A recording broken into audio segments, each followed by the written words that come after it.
In July 2024, the IRS finalized regulations regarding required minimum distributions for inherited retirement accounts, providing crucial clarifications on the provisions established by the Secure Act 2.0. This legislation significantly reshaped retirement savings laws, particularly concerning how distributions are managed for beneficiaries of retirement accounts inherited in 2020 or later, especially non-spousal ones. I'm Elizabeth Hutton, Vice President and Certified Financial Planner at Howe Rusling. In today's Street Smarts, we will tackle the implementation of the 10-year rule, which mandates that most non-spouse retirement account beneficiaries must fully deplete the inherited account within 10 years of the original account holder's death.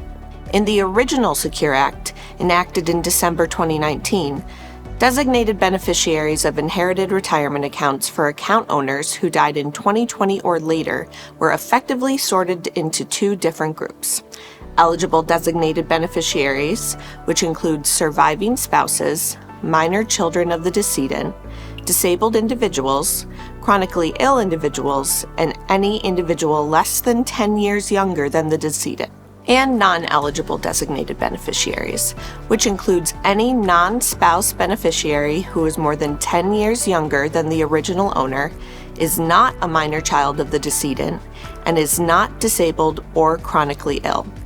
Essentially, any person who does not qualify as an eligible designated beneficiary. Adult children who inherit a retirement account from a parent usually fall into this category. This new non-eligible designated beneficiaries group was hit with the most significant reform in the treatment of inherited IRAs by eliminating the stretch provision. Previously, these beneficiaries could take required minimum distributions, or RMDs, over their life expectancy, allowing for the possibility of tax-deferred growth over many years.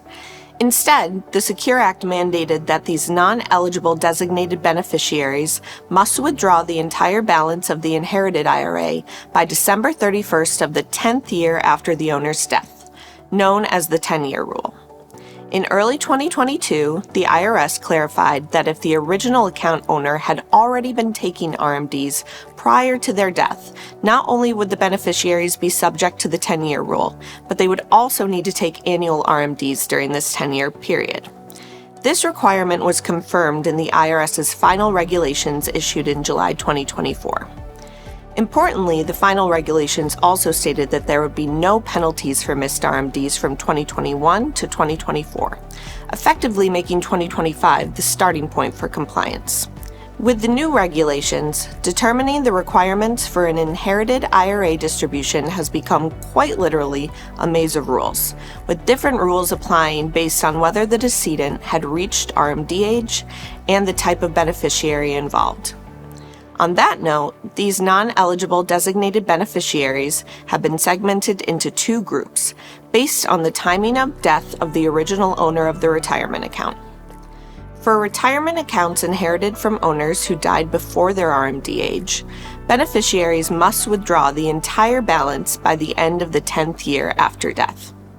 For retirement accounts inherited from owners who died on or after their RMD age, beneficiaries must take annual RMDs for the first 9 years in addition to withdrawing the entire balance by the end of the 10th year after death. Let's start with the first category.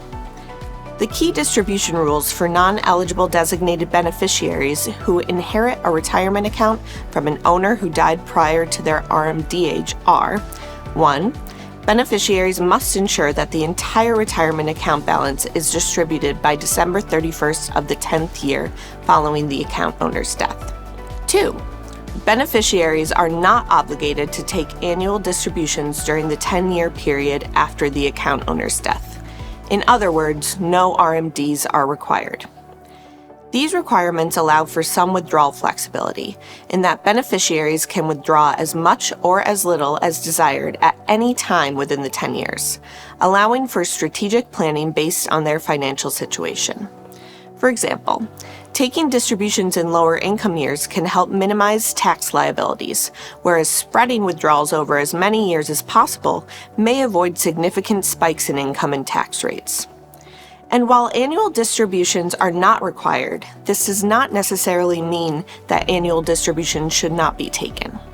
Careful planning can help to determine strategies for managing tax implications effectively. Beneficiaries should consider their individual tax situations to optimize their withdrawals and comply with the 10-year rule. Moving along to the second category, the key distribution rules for non-eligible designated beneficiaries who inherit a retirement account from an owner who died on or after their RMD age are: 1. Beneficiaries must ensure that the entire IRA balance is distributed by December 31st of the 10th year following the account owner's death. 2. Beginning in 2025, beneficiaries are obligated to take annual distributions during the 10-year period after the account owner's death. These RMDs are calculated using the beneficiary's life expectancy and the inherited account balance. To emphasize, this subset of non-eligible designated beneficiaries who inherit retirement accounts from a decedent that had been subject to RMDs prior to their death is required to comply with both the new 10-year rule and the old stretch rules. Stated differently, at a minimum, RMDs must be taken in years 1 through 9 after the year of death, with the remaining account balance distributed by the end of the 10th year after death. The beneficiary can withdraw larger amounts from the retirement account if they choose, but they must empty the account within 10 years of the owner's death. There is one important caveat to the application of stretch RMDs required for non-eligible designated beneficiaries who inherited a retirement plan from a decedent that died on or after their RMD age. Due to the uncertainty surrounding the Secure Act legislation, in a series of notices, the IRS has waived these annual RMD requirements for the years 2021 through 2024. As a reminder, there was no RMD requirement in 2020 because of COVID relief. Beneficiaries who miss distributions during these years face no penalties and are not required to make up missed distributions. Starting in 2025, beneficiaries who inherit from account owners who had begun RMDs and died after December 31st, 2019 will need to comply with the stretch RMD rules. Keep in mind the 10-year clock for full distribution of the inherited retirement account starts the year after the account owner's death, regardless of the RMD waiver. The 10-year clock for a beneficiary who inherited a retirement account between 2020 to 2023 still starts the year after death and not in 2025. The IRS's finalized regulations on RMDs for inherited retirement accounts provide much-needed insight on the rules established by the Secure Act 2.0. In distinguishing between non-eligible designated beneficiaries and eligible designated beneficiaries and clarifying the application of the 10-year rule, these regulations offer more flexibility in managing distributions, highlighting the importance of tailored financial strategies, tax planning, and estate planning for different beneficiaries. As the landscape of retirement accounts continues to evolve, staying informed and working closely with a financial professional will be crucial for effective management of inherited IRAs. Our team at Howe Rusling can help you navigate these financial decisions as the need arises. If you are interested in a more detailed synopsis of the finalized Secure Act rules and how they apply to inherited retirement accounts, please take a look at our blog article, Finalized Secure Act Inherited Retirement Account Rules. Thanks for tuning in to today's Street Smarts.